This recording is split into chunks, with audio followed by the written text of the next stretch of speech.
Vă salut, prietenii mei, Adrian Buzan, creatorul și fondatorul site-ului regrol.com. Vreau să fac tutorialul ăsta și să vă explic care e prietenia mea cu Ionuț. Mulți îmi zic, Adriane, hai să fim prieteni, mă invită la ei și mă bucură lucrul ăsta că am mulți studenți care vor să-mi fie prieteni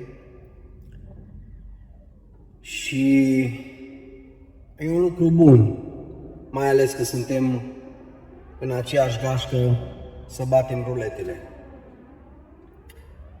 Ionuț, de când mă știu cu Ionuț, a fost un băiat foarte respectuos. L-am ajutat într-adevăr, dar el și-a câștigat prietenia mea prin felul lui cum s-a portat. Vedeți voi, prietenia nu se câștigă cumpărând-o, că nu o cumperi. Prietenia se câștigă în timp. Eu cu Ionuț am ajuns să fim prieteni. Ionuț s-a sacrificat și eu am investit bani. Acum și-o înzecit suma care o băgat-o. Păstă 300.000 de euro au făcut numai din un casino. Deci omul și-a făcut bani și își face bani. Dar e meritul lui.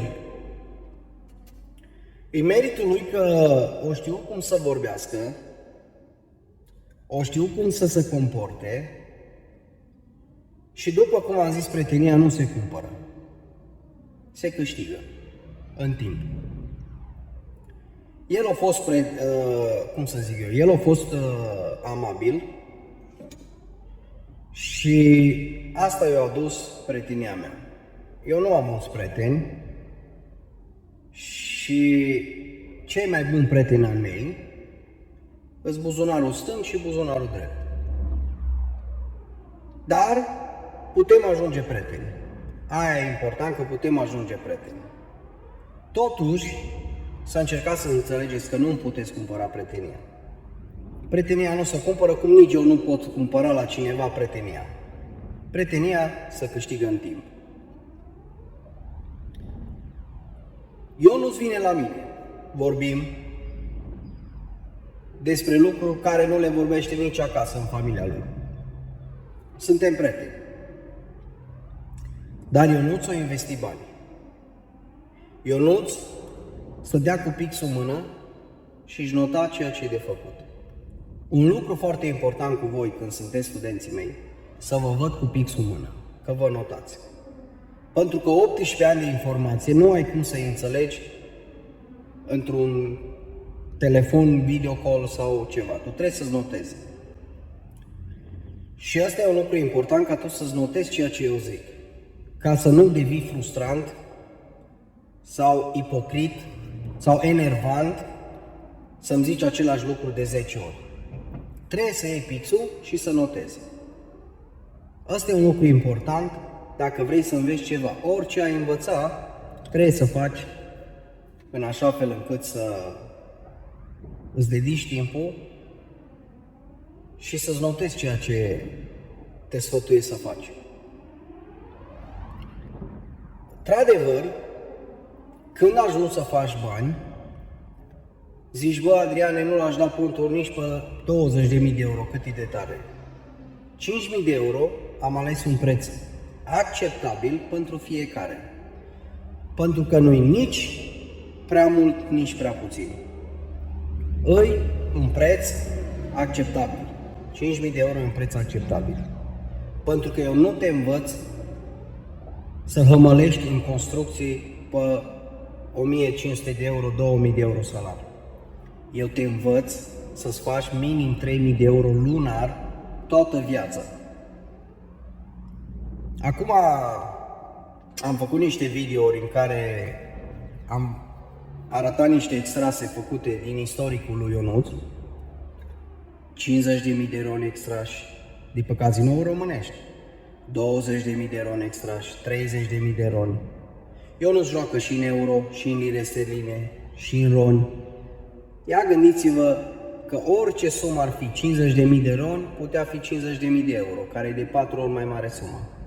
Pentru că ruleta joacă aceleași numere. Ea nu știe că tu te joci pe 10 euro sau că joci pe 100.000 de euro. Ruleta joacă aceleași numere. Ea nu are treabă cu ce sume joci tu. Ea are treabă cu numerele care le joacă. Înțelegi?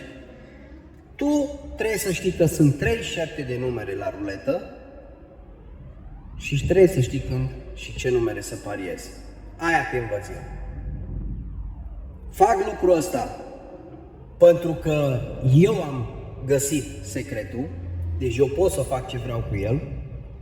Fac lucrul ăsta pentru a ajuta și alți oameni, pentru că în momentul în care eu te salvez pe tine, alți 2000-3000 de jucători apar noi care se ruinează la ruletă.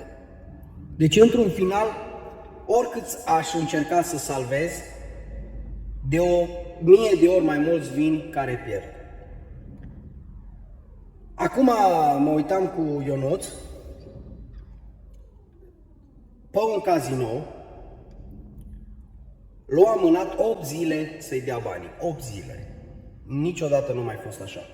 Deci, în câteva ore, în câteva zile, 2 zile maxim îi dădea banii. Deci cazinourile la un moment dat, eu v-am zis că vă blochează cu contul respectiv și trebuie să-ți faci alt cont. Aia nu-i mare lucru. Dar vă blochează.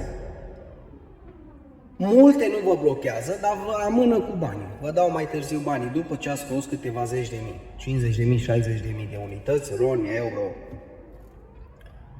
Cazinourile, ca orice afacere unde îs bani, nu le plac câștigătorii și nu le place să dea bani. Dar n-au ce face, mai ales în România. În România n-au ce face pentru că legile din România susțin foarte tare jucătorii. Noi dăm 1% taxe pentru câștig, dar noi suntem asigurați de guvern.